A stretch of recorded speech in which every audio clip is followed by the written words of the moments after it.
Hello, my dear students. Welcome to our GSS Chemistry channel. Today, we are taking part 2 of chemical reactions and equations. In the previous class, we discussed about the chemical combination with examples and also up to some extent about the chemical decomposition.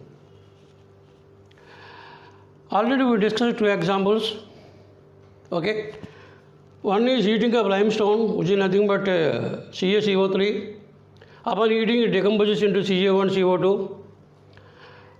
Other example, we considered heavy metallic nitrates like lead nitrates.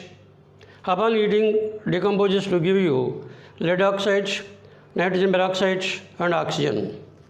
Of course, we had written there balanced equations.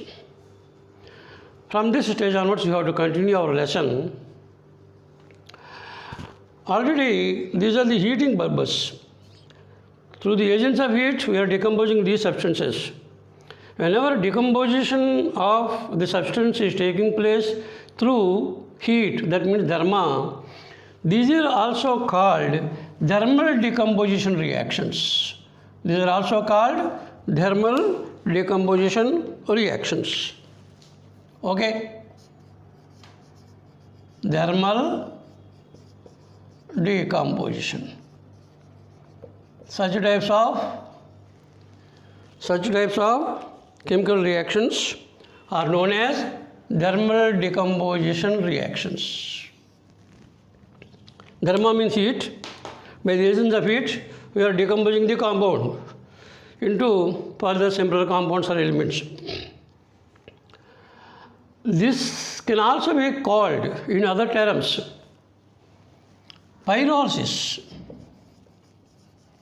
This is also called pyrolysis. Pyro means heat. Lysis means breaking or splitting. Lysis means breaking, pyro means heat. There are 2 terms involved there.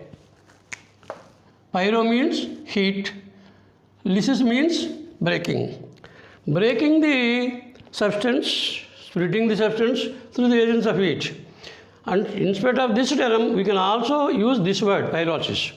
Whether it is thermal decomposition or whether it is pyrolysis, they are nothing but chemical decomposition reactions. Okay. Now, let us consider the third example, example C. I am considering acidulated water. To the water, small amount of acid like dilute sulfuric acid or dilute HCl can be added, just 2 or 3 drops to increase the conductivity, that's all. So, acidulated water is subjected to electrolysis.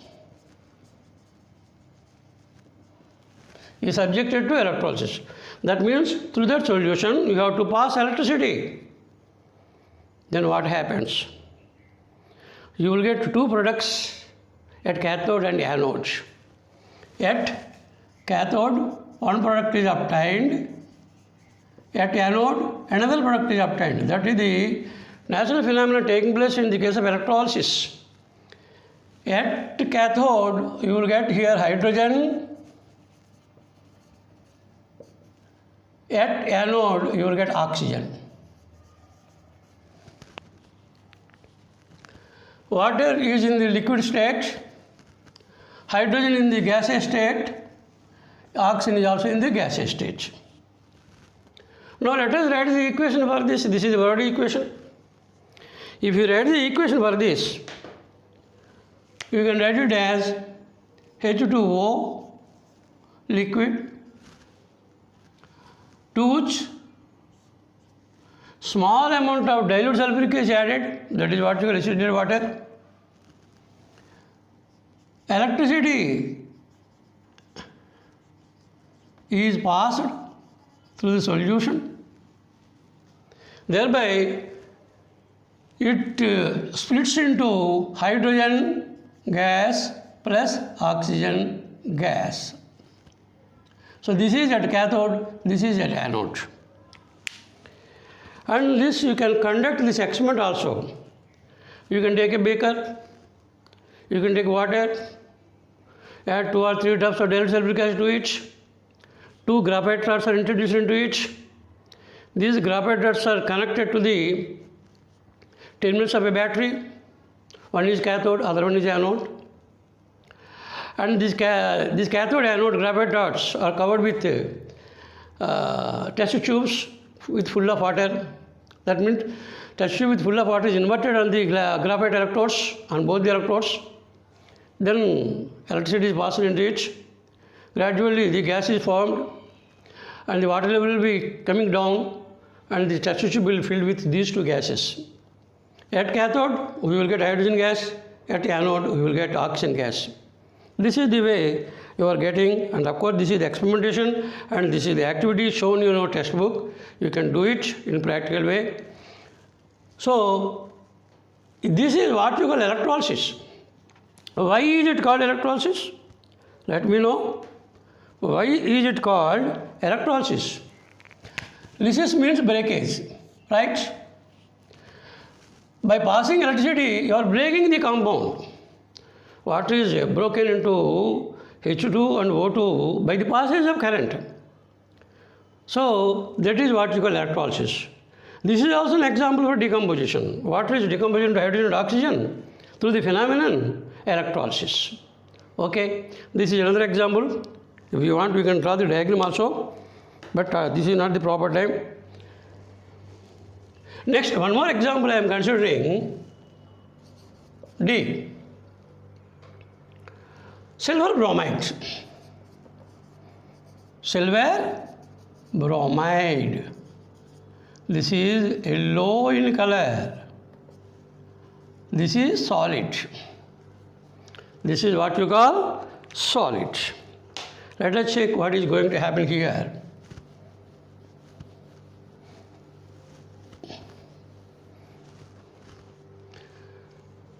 When silver bromide is exposed to sunlight,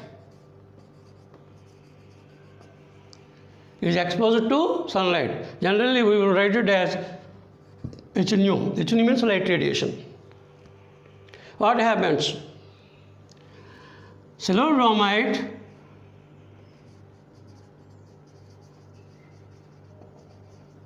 is converted into dark grey color. Yellow color is changed into dark grey color. Sometimes it appears as black also. What happened there? Silver bromide formula AgBr. Silver bromide formula, what is the formula? AgBr. It is solid. It is yellow in color. Right? You are exposing it to light radiations, sunlight, represented by HNU, light radiation. It is decomposing, splitting into Ag plus Br. Ag plus Br. Silver is separated. Bromine is separated. This silver, actually, this will be having somewhat dark grey color.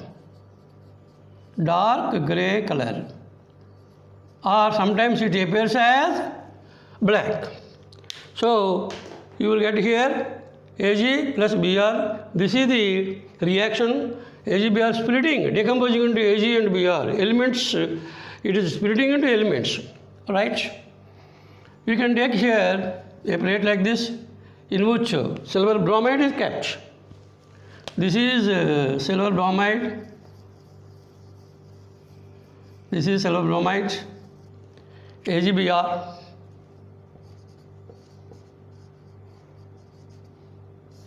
Expose it to sunlight.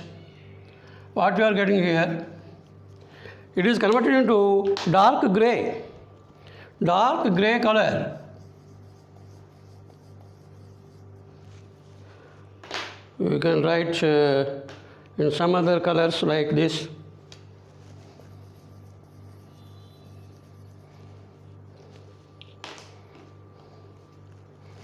We can write some other colors, dark gray.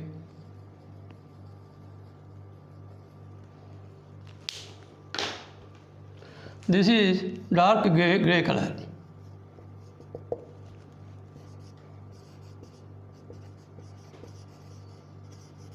This is due to the presence of Ag plus Br. Dark gray is the presence of Ag and Br. And do one thing. This plate containing dark gray powder is kept in dark. That means this is now placed in dark. There is no H nu. Then this will be converted back into like this.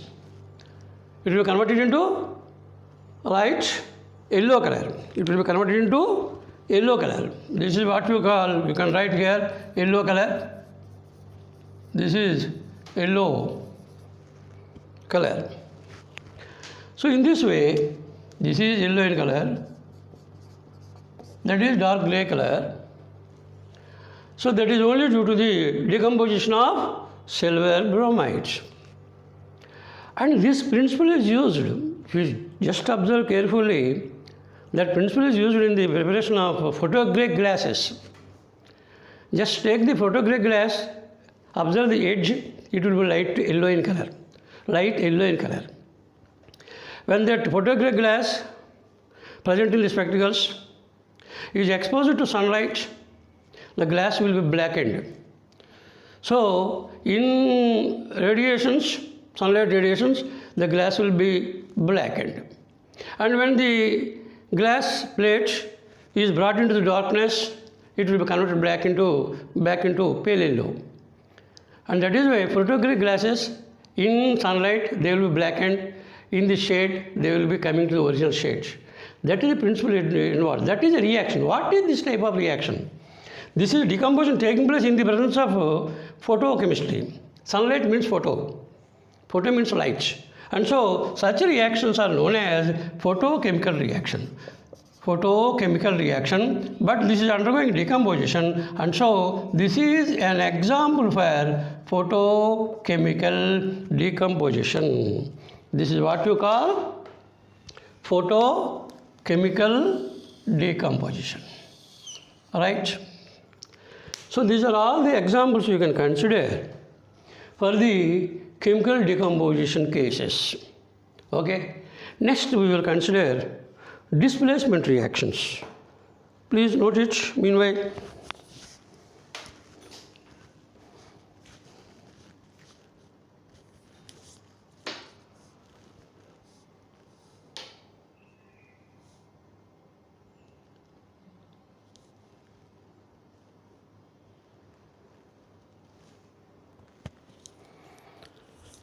Now let us consider the third type, namely chemical displacement reaction. In this, on the left side of the equation, you should be having an element and a compound. On the right side, you should be having another element, another compound. Element plus compound will give you element plus compound. Element plus compound, these are new. Element plus compound, old, that is reactants. Products are always new. If such a reaction taking place, then it is what you call displacement reaction. Generally, we will take a metal which is more active and another metal which is less active, and its salt solution is taken. You can take, for example, here copper sulfate. One example, this is copper sulfate solution. This is copper sulfate solution. Copper sulfate aqua. You are adding iron nails, iron powder powder. See what happens there. What happens there? The copper will be precipitated. Copper will be precipitated on the iron powder. And actually, this solution is blue in color. After the reaction is over, after the reaction,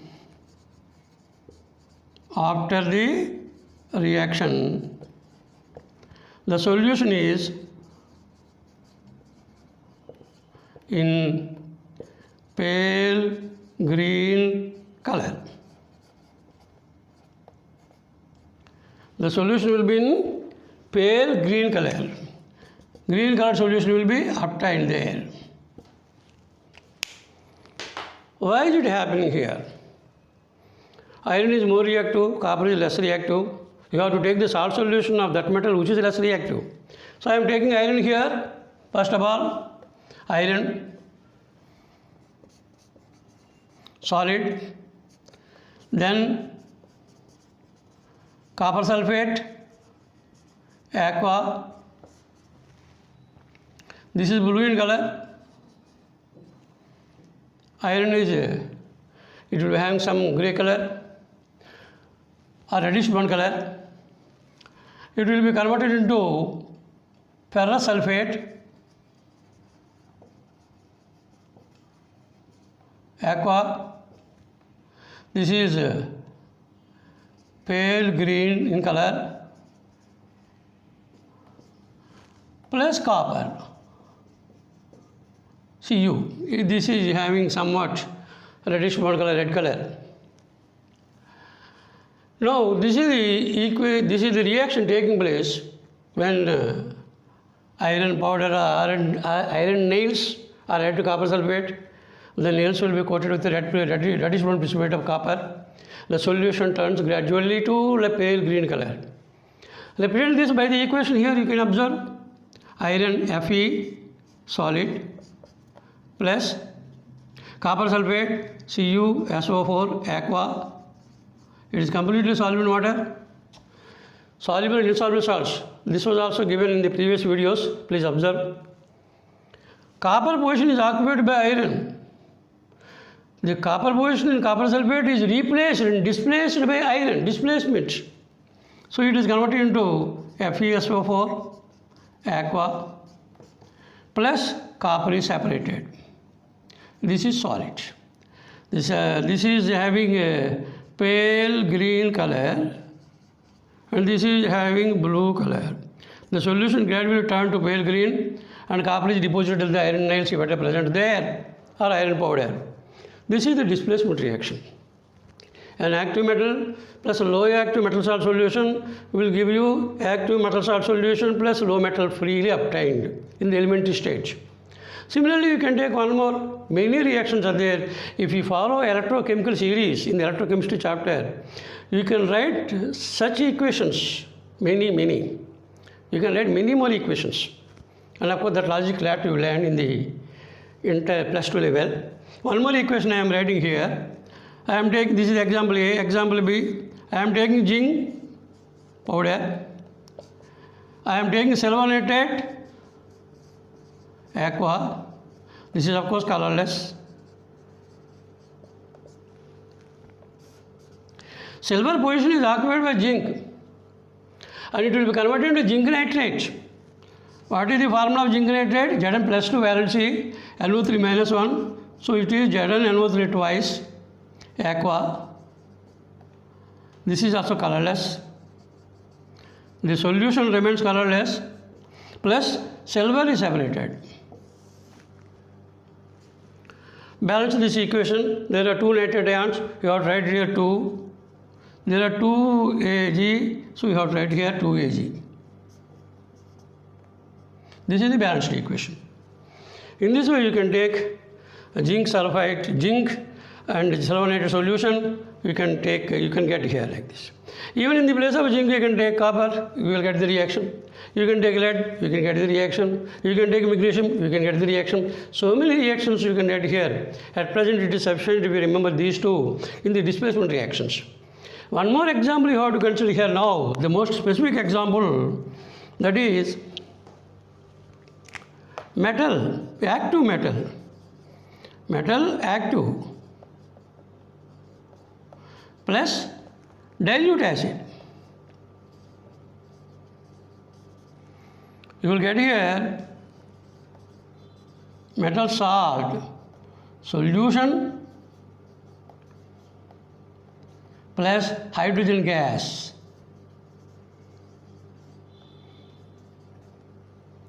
This is aqua. This is more important. Any active metal, when treated with dilute acid, liberates hydrogen gas. Hydrogen gas evaluation can be tested. When burning splinter is introduced, it puts up the burning splinter and giving pop sound. That is hydrogen. And of course, it itself burns with light blue flame. That is the recognition of hydrogen gas evaluation. You can take any metal like zinc, like magnesium, like sodium, any metal. I am taking here zinc, solid. I am taking here H2SO4, dilute acid, aqua. H plus ion will be replaced by zinc, displacement. All the metal plus acid reactions are nothing but displacement reactions. The H plus ion of the acid will be displaced by metal ion. And so you will get here zinc sulfate, ZnSO4 aqua plus H2 gas. As it is the gas, sometimes you can show evaluation of gas with upward arrow mark. You can take any one, like you can take here magnesium solid plus dilute HCl, aqua, dilute hydrochloric acid.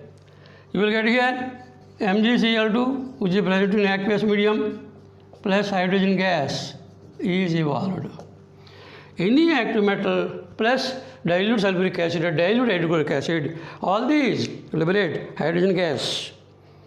That is the displacement reactions. In this way, you can write many displacement reactions. This is sufficient at present. One more remains, that is a double displacement reaction. Okay, please note it.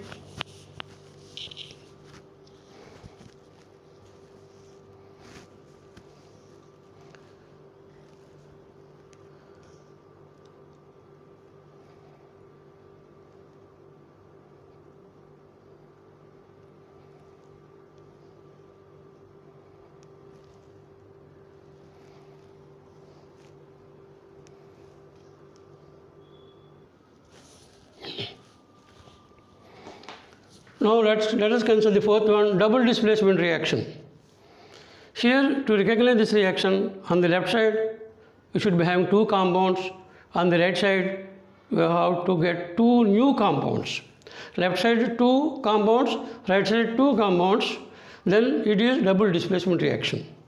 Generally, these will be taking place in between salt solutions. You have to take one salt solution, you have to take another salt solution. When these two solutions are mixed, insoluble salt will be obtained there, and that will be obtained as solid. Whenever a solid is obtained during the addition of two solutions, then that solid is called precipitate. And such reactions are called precipitation reactions. All the precipitation reactions belong to double decomposition reaction here, or double displacement reaction, most of them. And here, double displacement by definition, if two reactants, generally in the form of salt solutions, exchange their constituents. Every salt will be having cation and anion, and this cation will be taking the other anion of the second salt, and the second cation will be taking the first anion. In this way, their constituents will be exchanged. So, if two reactants, generally salt solutions, exchange their constituents to form two new compounds, two new products, then that type of reaction is called double displacement reaction. And so what is a precipitate means? Whenever a compound is obtained When a solid is obtained during the addition of two solutions, that solid is separated there, settled down, and that is nothing but the precipitate. That's why that solid is also called precipitate. Now we have to take examples. Of course, in my previous videos, precipitation reaction separator was given. Many precipitations were discussed there. Please refer to that video also if time permits you. Next, first example, I am taking leadinated solution, adding potassium iodide. Potassium is exchanging its place with lead. Potassium comes here, lead goes here. And so here, lead iodide is obtained. Lead iodide is insoluble salt. And so it is obtained as solid. It is yellow in color. It is yellow color, that is yellow precipitate. Plus potassium combines nitrate, it is soluble in water, so it remains in water. You have to represent this by equation. What is the formula of nitrate? PbNO3 twice. Okay? This is aqua. Plus potassium iodide, Ki, aqua. Lead iodide formula Pb plus 2I minus, so it is PbI2. It is solid, yellow solid. Plus potassium nitrate, KNO3, right? It is in aqua. It is not balanced. There are two iodine atoms here, so you have to balance it. You have to multiply this coefficient by 2. You should not change any chemical formula. So here 2. And here 2NO3, 2KNO3 here you have right. This is balanced. In this we will get yellow precipitate of lead iodide when these two are mixed. A precipitation reaction is nothing but the double displacement reaction, or otherwise referred to as double decomposition reaction. Next we can take here barium chloride and sodium sulfate. When barium chloride is colorless solution, sodium sulfate is colorless solution. When these two are mixed, barium sulfate is obtained during the exchange of their constituents. Barium sulfate is insoluble in water, or it is insoluble even in any acid also. And so barium sulfate is white solid is obtained. Precipitate means arrow mark downwards plus sodium sulfate. All the sodium salts are soluble in water. It remains in solution. So this is precipitation reaction. This is double decomposition reaction. Once again, barium chloride formula. BaCl2 aqua. Sodium sulfate formula Na2SO4 aqua. Barium sulfate formula BaSO4. It is white precipitate, so it is white precipitate, so it is settled down. It is yellow solid, you can write it as a yellow precipitate also. PPT means precipitate. Plus sodium sulfate formula Na2SO4. Here Na2, sulfate, okay. The equation itself is balanced. So BaCl2 plus Na2SO4, BaSO4 plus Na2SO4, two compounds left side, two compounds right side, two salts left side, two salts right side, but there should be change, and that is why precipitation you have to take here. Another example, silver chloride is completely insoluble in water. It is a white curdy precipitate. So here we can take sodium chloride, NaCl, aqua, plus silver nitrate, AgNO3, aqua, completely soluble. All the nitrate salts are completely soluble in water. Silver chloride, AgCl, it is white precipitate. Plus sodium nitrate remains in solution. Sodium nitrate formula NaNO3 aqua. Okay. In this way, you can take many more reactions.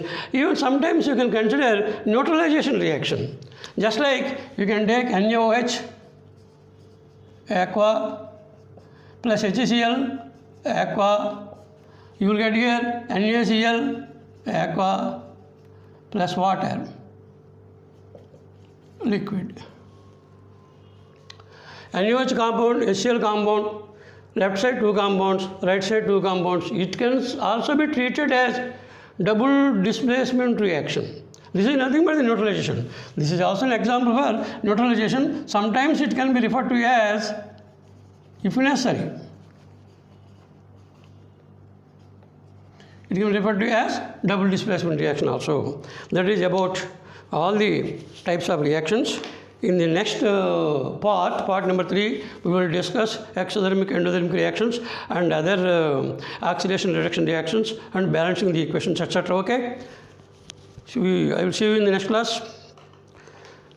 Thank you very much for your kind watching of my video lecture.